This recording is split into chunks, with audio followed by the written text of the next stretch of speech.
అందరికీ నమస్తే. బీజేపీ రాష్ట్ర మాజీ అధ్యక్షుడు బండి సంజయ్ వ్యవహారం ఇప్పుడు పెద్ద చర్చనీయాంశంగా మారింది. ఏంది అసలు బండి సంజయ్? బండి సంజయ్ ఏం చేస్తున్నాడు? ఏం మాట్లాడుతున్నాడు? ఎక్కడ పోయి ఏం మాట్లాడుతున్నాడు? అసలు ఆయన వ్యవహారం ఏంది? ఆయన టార్గెట్ ఏంది? ఆయన రాజకీయాలు ఏంది? ఆయన ప్రసంగాలు ఏంది? ఆయన ప్రెస్ మీట్లు ఏంది? ఇట్లాంటి చర్చలు జరుగుతూ ఉన్నాయి. ఎందుకంటే ఆయన మాట్లాడుతున్న అంశాలు లేకపోతే ఆయన వ్యవహరిస్తున్న తీరు దానికి ఒక కారణంగా కనిపిస్తున్నది. నిజానికి బండి సంజయ్ మీద తెలంగాణ సమాజంలో ఒక పాజిటివ్ సంకేతాలు ఉన్నాయి. ఈవెన్ బీజేపీలో కూడా ఆయన వచ్చిన తర్వాతనే బీజేపీలో ఒక కదిలికి వచ్చింది. బీజేపీ కొంత షైన్ అయింది. బీజేపీ ఇప్పుడు ఈ స్టేజ్లో ఉంది అంటే బీజేపీకి 8 మంది ఎంపీలు 8 మంది ఎమ్మెల్యేలు గెలిచారంటే దానికి కిషన్ రెడ్డి ఇంకోరో కారణం కాదు, బండి సంజయే కారణం అన్న ఒక నమ్మకం కూడా బీజేపీ క్యాడర్లో ఉన్నది.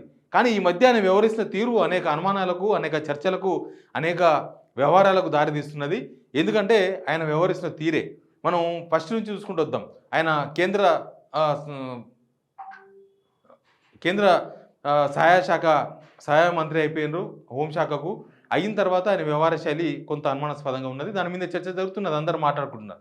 ఏంది అసలు బండి సంజయ్ ఏం చేస్తున్నాడు అంటే ఆయన ఎప్పుడు ఎక్కడ ఏం మాట్లాడాలనో బండి సంజయ్ గారికి ఇన్ఫర్మేషన్ ఎవరు ఇస్తలేరా లేకపోతే ఆయన కావాలని మాట్లాడుతున్నారో తెలియదు.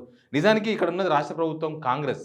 ఇక్కడ ఏదైనా ఫెయిల్ అయితే కాంగ్రెసే ఫెయిల్ కావాలి, ప్రతిపక్షాలు ఎప్పుడు ఫెయిల్ కావు. ప్రతిపక్షాలు ఎప్పుడైతే జనాలకు దూరంగా ఉంటాయో ప్రతిపక్షాలు, బీజేపీ కూడా ప్రతిపక్షమే రాష్ట్రంలో, బీజేపీ కానీ బీఆర్ఎస్ కానీ ఎంఐఎం కానీ ఇంకెవరైనా కావచ్చు, వాళ్ళు ఎప్పుడైతే జనాల సమస్యను పట్టించుకోరో అప్పుడు ప్రతిపక్షాలు ఫెయిల్ అయినట్టుగా మాట్లాడుకోవాల్సి వస్తుంది. కానీ అందరికన్నా ముందు ఎప్పుడైనా ఫెయిల్ అయ్యేది రాష్ట్ర ప్రభుత్వాలు.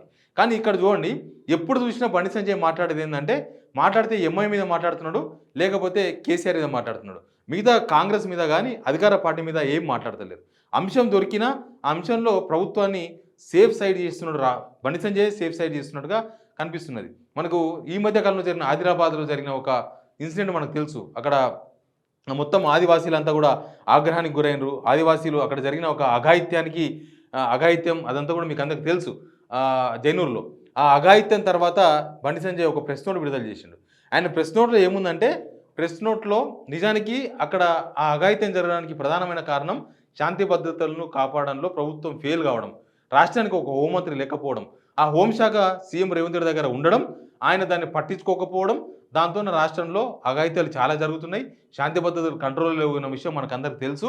ఆదిలాబాద్ జైనూరులో జరిగిన ఆ ఇన్సిడెంట్లో కూడా ప్రభుత్వ వైఫల్యం చాలా క్లియర్గా కనబడుతుంది. కానీ ఆయన ఇచ్చిన ప్రెస్ నోట్లో ఎక్కడ కూడా ప్రభుత్వ వైఫల్యాన్ని ప్రశ్నించలేదు, ఎక్కడ కూడా రేవంత్ రెడ్డి ఫెయిల్యూర్ను మాట్లాడలేదు, ఎక్కడ కూడా రాష్ట్రానికి హోంశాఖ మంత్రి లేడు అన్న విషయాన్ని చెప్పలేకపోయాడు. ఎంతసేపటికి ఎంఐఎం మీద మాట్లాడుతున్నాడు.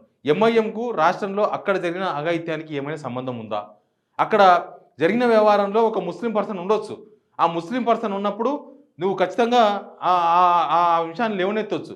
అక్కడ ఒక అన్యాయం జరిగినప్పుడు ఖచ్చితంగా ఒక ప్రధాన ప్రతిపక్ష నేతగా కేంద్ర హోంశాఖ సహాయ మంత్రి అంటే ఆల్మోస్ట్ మన రాష్ట్రానికి ఆయనే కేంద్ర హోంమంత్రి కాబట్టి ఆయన ఏదైనా మాట్లాడితే ఆయన ఒక స్టెప్ తీసుకుంటే ఇక్కడ పోలీసులంతా కూడా ఉరుకులాడాలి, ఇక్కడ పోలీస్ డిపార్ట్మెంట్ అంతా కూడా పరిశాన్ కావాలి. బండి సంజయ్ మూమెంట్ చూసినా, బండి సంజయ్ ఏమైనా మాట్లాడినా కూడా. కానీ ఆయన విషయాన్ని ఒక 2 లైన్లలో చెప్పేసిండు.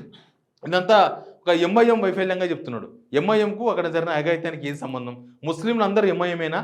ఎంఐఎంలో ఉన్న ముస్లిమ్స్ వేరు, రాష్ట్రంలో ఉన్న ముస్లిమ్స్ అంతా వేరు. లేకపోతే ఎంఐఎం ఎప్పుడో రాష్ట్రం అంతా విస్తరించి ఉండేది. కేవలం 7 కాన్స్టిట్యున్సీలకు, అది కూడా ఓల్డ్ సిటీకి మాత్రమే పరిమితం అయ్యేది కాదు. మొత్తం రాష్ట్రంలో ఉన్న ముస్లింలు అందరినీ ఎంఐఎంకి అంటగట్టడం కూడా కరెక్ట్ కాదు. మరి ఆదిలాబాద్లో ఆ ఇన్సిడెంట్లో ఒక ముస్లిం ఉన్నాడని చెప్పి దాన్ని ఎంఐఎంకి అంటగట్టి ఇక్కడ ప్రభుత్వ వైఫల్యాన్ని చిన్నగా చూపించే ప్రయత్నం చేసిండు బండి సంజయ్ గారు. ఇక్కడ రేవంత్ రెడ్డి వైఫల్యాన్ని అసలు ప్రశ్నించడే బంద్ చేసిండు. అసలు ఆ విషయంలో రేవంత్ రెడ్డికి సంబంధం లేదన్నట్టుగా కనీసం రేవంత్ రెడ్డి అనే పేరు కూడా తీసుకోలేదు. రాష్ట్ర ప్రభుత్వం చర్యలు తీసుకోలేదు అని మాత్రమే చెప్తున్నారు. ఇప్పటి వరకు ఆదిలాబాద్ ఇన్సిడెంట్లో అసలు ఎవరైతే నిందితుడుగా చెప్తున్న వాళ్ళు ఎవరిని పోలీసులు అరెస్ట్ చేయలేదు.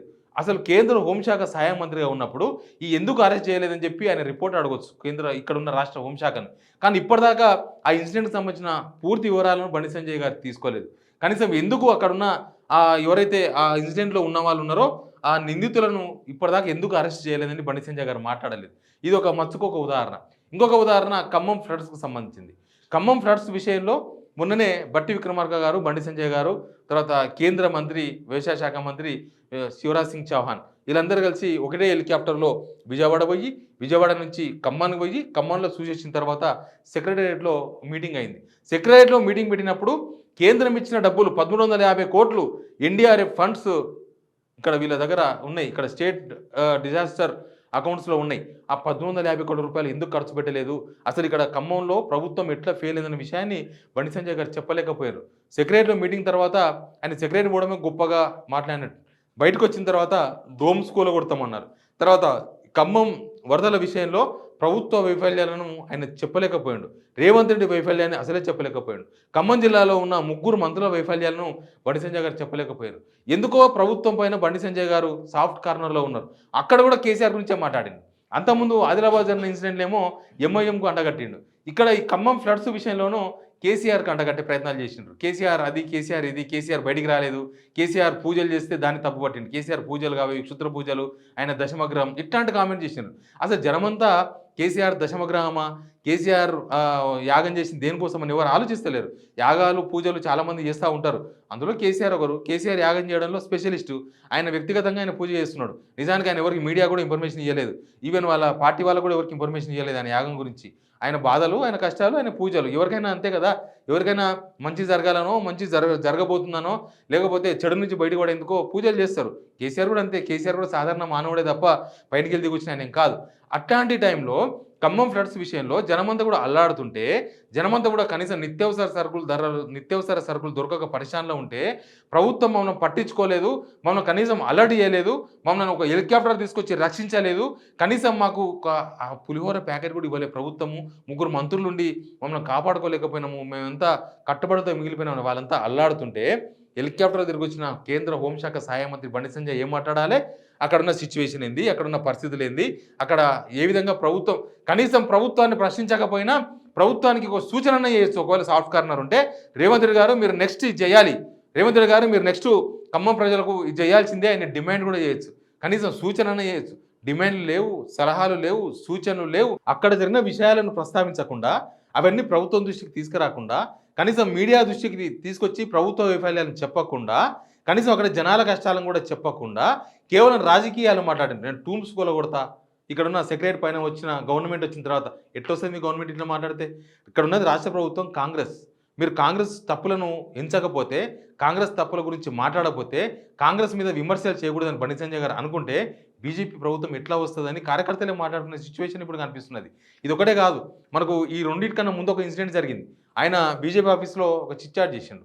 ఆ చిట్చాట్లో ఏమంటారంటే కేటీఆర్ను ఖచ్చితంగా అరెస్ట్ చేయాల్సిందే, నాకు రేవంత్ రెడ్డి పైన నమ్మకం ఉంది, రేవంత్ రెడ్డి పైన అంత నమ్మకం ఉంటే మీరు ఇక రాజకీయాలు ఎందుకు, మీకున్న నమ్మకాన్ని ప్రజలపై ఎందుకు రుద్దాలి? కేటీఆర్ను అరెస్ట్ చేస్తారో, కేటీఆర్ను లోపలేస్తారో, మీరు కేంద్ర హోంశాఖ సహాయ మంత్రి కదా, మీరు ఏదైనా కేసు ఉంటే ప్రభుత్వానికి ఇచ్చి ప్రెషర్ పెట్టవచ్చు. మీరు ఇక్కడ రాష్ట్ర ప్రజల సొమ్మును కేటీఆర్ తిన్నాడు కాబట్టి మీరు అరెస్ట్ చేయండి అని. అది చెప్పకుండా రేవంత్ రెడ్డిని పొగిడే ప్రయత్నం చేసిండు. రేవంత్ రెడ్డి ఖచ్చితంగా అరెస్ట్ చేస్తారన్న నమ్మకం నాకు ఉంది అన్నారు. ఎందుకు అరెస్ట్ చేస్తారు? రేవంత్ రెడ్డి ఎవరు అరెస్ట్ చేయడానికి?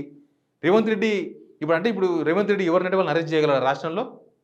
అట్లా ఒకవేళ అరెస్ట్ చేయగలిగితే పాత గవర్నమెంట్ కన్నా ఈ గవర్నమెంట్ ఎక్కువ అరాచకం చేస్తున్నట్లుగా మనం చెప్పుకోవాల్సి వస్తుంది.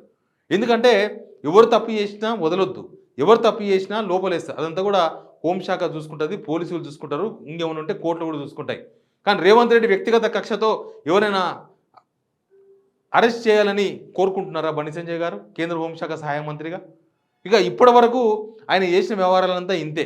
ఈవెన్ ఆయన నిజామాబాద్ కరీంనగర్ ఎంపీగా కనీసం కరీంనగర్ జిల్లా ప్రజల కష్టాలను కూడా ప్రభుత్వం దృష్టికి తీసుకురాలేకపోయాడు. ఆయన సొంత ఎమ్మెల్యేలు, బీజేపీ ఎమ్మెల్యేలు రోజు మాట్లాడుతున్నారు, ఇక్కడ ఉన్న ప్రభుత్వ వైఫల్యాన్ని మాట్లాడుతున్నారు, 6 గ్యారెంటీల మీద మాట్లాడుతున్నారు. ఆ కాన్స్టిట్యున్సీలో ఉన్న ఇన్ఛార్జ్ని పెట్టి అసలు మా హక్కులను కాలరాస్తున్నారని చెప్పి ఆర్మూర్ ఎమ్మెల్యే రాకేష్ రెడ్డి మాట్లాడుతున్నారు. అట్లాంటి విషయాల మీద కూడా హోంశాఖ సహాయ మంత్రిగా ఉండి బండి సంజయ్ గారు ఏం మాట్లాడలేకపోతున్నారు. ఇక ఏం మాట్లాడకుండా కేవలం రేవంత్ రెడ్డిని వెనుకేసుకొచ్చుకునే పనిలో భాగంగా ఎందుకు బండి సంజయ్ మాట్లాడుతున్నారు, ఎందుకు ఆయన మొత్తం రూట్ అంతా కూడా చేంజ్ అయిపోయింది, ఎందుకు గాడి తప్పిండు బండి సంజయ్ అన్న ఒక చర్చ రాష్ట్రమంతా జరుగుతున్నది. ఆయన మీద చాలా హోప్స్ ఉన్నాయి బండి సంజయ్ మీద. బట్ ఆయన వ్యవహరిస్తున్న తీరుపైన ఆయన మీద హోప్స్, ఆయన మీద నమ్మకం లేకపోతే బండి సంజయ్ అంటే ఏదైతే చూస్తున్నారో జనం ఆ యాంగిల్ మిస్ అవుతున్నది. బండి సంజయ్ గారు ఎందుకు అట్లా వ్యవహరిస్తున్నారన్న పైన చాలా చర్చలు జరుగుతున్నాయి. తవ్వుతే రాజకీయాలు చాలా ఉంటాయి, కానీ ఇప్పటివరకు బయటికి కనిపించిన వ్యవహారాలు మాత్రం నేను మీకు చెప్పగలుగుతున్నా. బండి సంజయ్ వ్యవహారంలో ఏదో తేడా కనిపిస్తుంది, ఎందుకు అని మాత్రం అందరూ ఆలోచిస్తున్నారు. Please subscribe signal TV.